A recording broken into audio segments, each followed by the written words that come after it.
ഞാൻ നിങ്ങളോട് പറയുന്നു, UDFന്റെ രാഷ്ട്രീയ വോട്ട് മാത്രം കിട്ടിയാൽ ഇവിടെ ചെയ്യും. ഇപ്രാവശ്യം അത് മാത്രമാണ് കിട്ടാൻ പോണത്.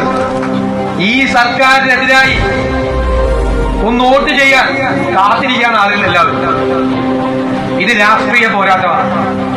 UDFും LDFും തമ്മിൽ നടക്കുന്ന രാഷ്ട്രീയ പോരാട്ടം. അപ്പൊ അവർക്കറിയാം, രാഷ്ട്രീയ പോരാട്ടം നടത്തിയാൽ എന്താ സംഭവിക്കാൻ പോണത്. തൃക്കാക്കരയിൽ ഒരു ഉപതെരഞ്ഞെടുപ്പുണ്ടായി.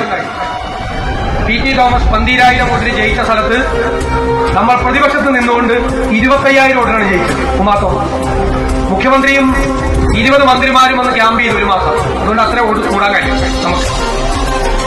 അത് കഴിഞ്ഞിട്ട് പുതുപ്പള്ളി നമ്മുടെ പ്രിയങ്കരനായ ഉമ്മൻചാണ്ടി 9,000 വോട്ടിന് ജയിച്ച സ്ഥലത്ത് 4 ഇരട്ടി വോട്ടിന്റെ ഭൂരിപക്ഷത്തിന് 37,000 വോട്ടിനാണ് ചാണ്ടി ഉമ്മൻ ജയിച്ചത്. പാലക്കാട് ഷാഫി പറമ്പിൽ അറിയാലോ, ഏറ്റവും പ്രിയപ്പെട്ട പാർലമെന്റേറിയനാണ്. ജയിച്ച വോട്ടിന്റെ 5 ഇരട്ടി വോട്ടിനാണ് നമ്മുടെ പ്രിയപ്പെട്ട രാഹുൽ മാങ്കൂട്ടത്തിൽ ജയിച്ചത്. ചേലക്കരയിൽ അവരുടെ ഭൂരിപക്ഷം 40,000 ആയിരുന്നു. അത് 12,000 ആയിരുന്നു നമ്മൾ കുറച്ചു. ഇവിടെ നമ്മൾ